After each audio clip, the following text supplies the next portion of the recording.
नमस्ते जी, मैं अग्निदेव आर्य।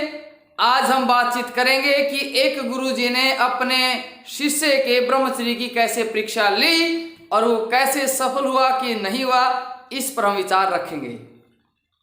एक दिन एक गुरुजी ने अपने शिष्यों को उपदेश किया कि बेटा, ऋषि मुनियों ने ब्रह्मचर्य नष्ट करने वाले 8 प्रकार के मैथुन बताए हैं, अष्ट मैथुन बताए हैं, जिसमें है स्त्री की दर्शन है, उसका ध्यान है, उसके साथ संभाषण करना है, एकांत में उसके साथ रहना है, उसका स्पर्श करना है, उसका आलिंगन करना है, उसके साथ खेलना है या उसके साथ समागम करना है। ये सब आपके ब्रह्मचर्य को नष्ट कर देते हैं।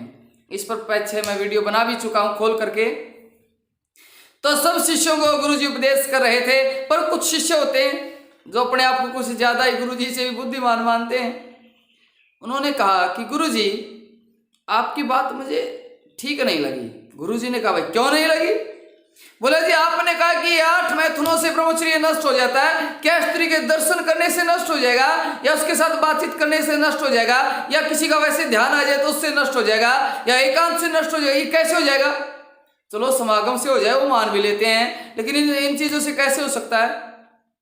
तो गुरुजी ने समझा, भाई अभी शिष्य की बात समझ में आएगी नहीं, ऐसे इसको प्रैक्टिकली दिखाना पड़ेगा। कहता ठीक है बेटा, समय आने पर विचार करेंगे इस बात पर और आपकी भी समझ में आ जाएगी, आप थोड़ा सा धैर्य रखो। ठीक है, उसने कहा गुरुजी देख लेंगे। कुछ समय बाद गुरुजी ने अपने उस शिष्य को एक गांव में किसी कार्य से भेज दिया, और जो गांव था जिस में वो भेजा, रास्ते में एक जंगल उसे पार करना था। बड़ा भारी वृक्ष आदि थे, उसमें जंगल था, वो पार करके उसे जाना था। शिष्य चला गया। जब शिष्य चला गया तो और वापिस आ रहा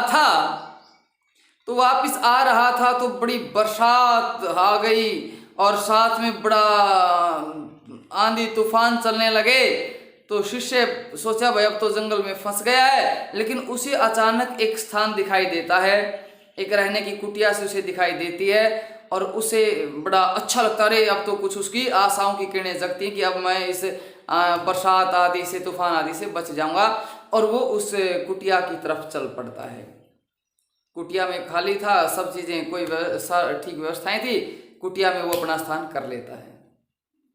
इतनी देर में उसे एक महिला की आवाज, एक कन्या की आवाज सुनाई देती, रोती हुई। उससे बाहर निकलता है और देखता है, वो थोड़ा सा दूर से आवाज आ रही थी, तो वो इधर उधर जा करके उसकी आवाज सुनते सुनते उस तक पहुंच जाता है और कहता है, देवी क्या हुआ? तो कहती है कि मैं तो अब बरसात में यहाँ फंस गई हूँ जंगल में, कहाँ जाऊं, कुछ नहीं पता, बड़ा डर लग रहा है। तो बोला, कोई बात नहीं, आप वहाँ कुटिया में आ जाओ, वहाँ कोई नहीं है, और आप वहाँ आराम से विश्राम कर लेना। तो वो महिला बोली, वो कन्या बोली कि मैं आपके साथ कैसे रह सकती हूँ, आप तो वहाँ अकेले हो। बोला, कोई बात नहीं, आप निश्चिंत रहना, मेरे अंदर कोई ऐसी भावना नहीं है। तो वो उसे अपने साथ ले आता है, लेकिन वो फिर कहती है, जी नहीं, मैं आपके साथ ऐसे अंदर नहीं रह सकती। बोला, ठीक है, कोई बात नहीं, आप ऐसा करना, आप अंदर रह जाओ, मैं बाहर रह जाता हूँ। लेकिन थोड़ी सी सावधानी वो भी बरतता है। वो कहता है कि ये देवी, हे कन्या, आप ऐसा करना, आप अंदर से कुंडी लगा लेना इसकी, दरवाजे की, और यदि मैं दरवाजा खुलवाने की बात करूं तो दरवाजा मत खोलना। थोड़ी सी सावधानी तो रखता है भाई, कहीं विचारों में ऐसा दोष ना जाए, कामदेव बड़ा प्रबल होता है। कहता है, दरवाजा मत खोलना। बोली, ठीक है महाराज, यदि मैं बरसात और तेज आ जाए, मैं भीगने की बात करूं तो तब भी दरवाजा मत खोलना। बोली, ठीक है महाराज, नहीं खोलूंगी। बोला, कोई जंगली पशु आ जाए, कोई जंगली शेर आ जाए, बघेर आ जाए, मुझे खाने लग जाए, तब भी कुंडी मत खोलना। बोली, ठीक है महाराज, नहीं खोलूंगी। सब बातें हो गई, वो अंदर हो गई और वो बाहर विश्राम करने लगा। विश्राम तो क्या था, बाहर रुक गया। बरसात, ठंडी ठंडी फुहारें चलने लगी और बड़ी ठंडी ठंडी हवा और ठंडी ठंडी फुहारों के साथ शरीर में भी बड़ी हल्की हल्की ठंडक और सर्दी सी महसूस होने लगी, और उसके मन में उस स्त्री का ध्यान आ गया, उस कन्या का ध्यान आया। ध्यान आते ही मैथुन हो गया। अष्ट मैथुनों में मैथुन है ध्यान, और ध्यान आते ही जो उसने दर्शन किया था उस रूप को वो विचारने लगता है, और उस रूप को विचारने के साथ साथ जो उसने उसके साथ बातचीत की, जो उसके साथ संभाषण हुआ, और संभाषण में जो बातचीत व्यवहार हुआ वो सारा उसको प्रकट होने लगता है। और ठंडी ठंडी वो उसके साथ वो दर्शन भी हुआ, वो संभाषण भी हुआ, और एकांत सेवन भी हुआ। तो सारी चीजें इकट्ठी, 4 मैथुन जब हो जाते हैं तो कामदेव तो मौके की तलाश में रहता है, वो तो बड़ा शक्तिशाली होता है। तो सारी चीजें हुई तो उसके अंदर फिर कामदेव ने अपना प्रहार किया। कामदेव के प्रहार करते ही उसने ब्रह्मचारी ने कहा कि हे देवी दरवाजा खोलो, बरसात बढ़ गई है, मुझे बड़ी ठंड लग रही है। बोली नहीं महाराज, मैं दरवाजा तो नहीं खोलूंगी, आपने मना किया है कि दरवाजा नहीं खोलना।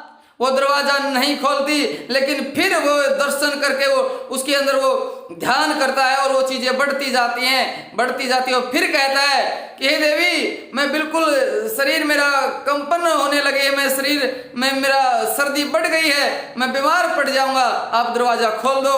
वो कहती है, फिर आवाज देती कि नहीं महाराज, मैं दरवाजा नहीं खोलूंगी। कुछ देर वो रुकता है, कुछ देर बाद फिर कामदेव ऐसा झटका लगाता है, वो कहता है, फिर आवाज लगाता है, अरे ओ देवी दरवाजा खोल दो, एक जंगली शेर मेरी तरफ चला रहा है। तो उसने कहा नहीं महाराज, आपने तो कह दिया था कि कुंडी मत खोलना, चाहे जंगली पशु क्यों ना आ जाए, मैं दरवाजा नहीं खोलूंगी। होते होते उसको ऐसे ऐसे बढ़ते बढ़ते इतनी कामदेव इतना प्रभाव अपना जमाने लगता है, क्योंकि और होते होते ये हो जाता है कि जब उसके सारी चीजें मैथुन इकट्ठे होते हैं, और होते होते कामदेव ने छोड़ा अपना तीर। क्यों? क्योंकि ब्रह्मचर्य का नियम टूटा। ब्रह्मचर्य का जब नियम टूटता है तो क्या होता है, कामदेव अपना प्रभाव दिखाता है, और कामदेव का प्रभाव टूटते ही वो ऊपर छत पर चढ़ता है, और उसको छत को, घास फूस की छत को फाड़ता और अंदर कूद जाता है। जब अंदर कूदता है तो अंदर फिर गुरुजी अपने रूप में आ जाते हैं। बोला बेटा देख ली ब्रह्मचर्य की परीक्षा, तो गुरुजी के चरणों में पड़ जाता है, क्योंकि गुरुजी ने उसको एक शिक्षा देने के लिए इस रूप में, इस तरह अपना भेष बदल लिया था, और एक स्त्री के रूप में वो आ गए थे। और शिष्य ने जब देखा कि गुरुजी मेरी समझ में आ गई है कि कामदेव बड़ा प्रभावशाली है, ये बड़ा प्रभाव दिखाता है, और इससे हमें सावधान रहना चाहिए। लेकिन आपके मन में एक प्रश्न उठेगा, आप सोचते होंगे फिर वो जंगल में अकेली थी तो कैसे छोड़ दे उसे, उसकी सहायता ना करें, उसको स्थान ना दें, ऐसे आपके मन में जरूर प्रश्न उठते होंगे। लेकिन सुनो, वो जंगल में उसने उसको स्थान दिया, कोई बात नहीं, उसने उसके साथ वो अंदर स्थान दिया, ये कोई बात नहीं, सहायता करनी चाहिए। लेकिन जब उसने बाहर बैठ करके उस स्त्री का ध्यान किया, ध्यान करते ही कामदेव तुरंत प्रकट हो गया। जैसे उसके मन में उसके विचार उठाने लगा, उसका ध्यान करने लगा, जो उसने दर्शन किया था, और एक बार नजरें गई वापस ले आए तो कोई बात नहीं, लेकिन उसको उसने अच्छे से निहारा था, उसके दर्शन को सोचता था इससे क्या प्रभाव पड़ेगा, और उस दर्शन का भी उसके ऊपर जैसे उसने ध्यान किया तो उस सुंदरता भी उसे आकर्षित करने लगी। जब जब ऋषियों के नियम टूटते हैं तब तब ब्रह्मचर्य टूटता है। इसलिए रे ओ ब्रह्मचारियों, ब्रह्मचर्य पर संकल्पित हो जाओ, मजबूत हो जाओ। तो इसलिए मैं आप सबसे निवेदन करना चाहता हूं, ब्रह्मचर्य में क्या क्या विशेष सावधानियां रखनी होती हैं, इसके लिए हम एक ब्रह्मचर्य रक्षा शिविर का आयोजन करने जा रहे हैं। ब्रह्मचर्य रक्षा शिविर का आयोजन हम करने जा रहे हैं कुंभाखेड़ा गांव में। लगभग हम 2 महीने का इसमें रखेंगे। जो 10 दिन रहना चाहता हो, 15 दिन रहना चाहता हो, कोई महीना रहना चाहता हो, 2 महीने रहना चाहता हो, जितने भी दिन जो रहना चाहता हो, हम उसका स्वागत करते हैं। तो ये जो ब्रह्मचर्य रक्षा शिविर है, मैं इसमें आपको पूछना चाहता हूं कि इस ब्रह्मचर्य रक्षा शिविर में हम कुछ शुल्क भी निर्धारित करें या ना करें। मैं तो आप लोगों से सलाह मांग रहा हूं। वैसे अभी हमने गुरुकुल अभी चलाया है, अभी शुरुआत ही की है। वैसे पहले गुरुकुल तो बहुत प्रसिद्ध है, लेकिन 2 साल से लगभग ये बंद ही प्राय था। अभी यहाँ अनाज आदि भी कुछ भी नहीं है, गाँव से ऐसे कर रहे हैं प्रबंध। तो ऐसा फिर भी कुछ दानी लोग कुछ सहयोग कर भी रहे हैं, पर इतना नहीं हो पा रहा है, सामान्य ऐसा सहयोग हो पा रहा है। तो आप बताइए, इस शिविर में हम शुल्क रखें या ना रखें, और शुल्क रखें तो कितना रखें वो आप बता सकते हैं। और ब्रह्मचर्य रक्षा शिविर की मैं जल्दी, पहले तो आपको कुंभा गुरुकुल दिखाऊंगा, कल इसकी वीडियो डालूंगा, या जैसे 1-2 दिन में डाल देंगे कि कुंभा गुरुकुल कैसा कैसा है। बहुत खुला वातावरण, बड़ा अच्छा है। और फिर मैं जो दिनचर्या हमने बनाई है, क्योंकि यहाँ कुंभा गुरुकुल में सारी व्यवस्था हम ही संभाले हुए हैं, मैं हूँ, एक देवदत्त शास्त्री जी हैं, हम 2 ही संभाले हुए हैं। तो यहाँ हमने दिनचर्या कैसी बनाई है, वो दिनचर्या में क्या पूरा बेस्ट, पूरा ब्रह्मचर्य से संबंधित पूरी बढ़िया दिनचर्या बना रखी है। तो उस दिनचर्या की भी मैं एक दिन वीडियो डालूंगा। तो आप सब सादर आमंत्रित हैं, आप अपना सुझाव दें, क्योंकि अंतिम तक जो वीडियो देखते हैं अंतिम में ही कोई सूचना देता हूं कि वो अपना सुझाव रख सकते हैं। व्हाट्सअप नंबर भी है मेरा 7357076778 735707767778। आप इस पर भी कोई सूचना कर सकते हैं। धन्यवाद, नमस्ते जी।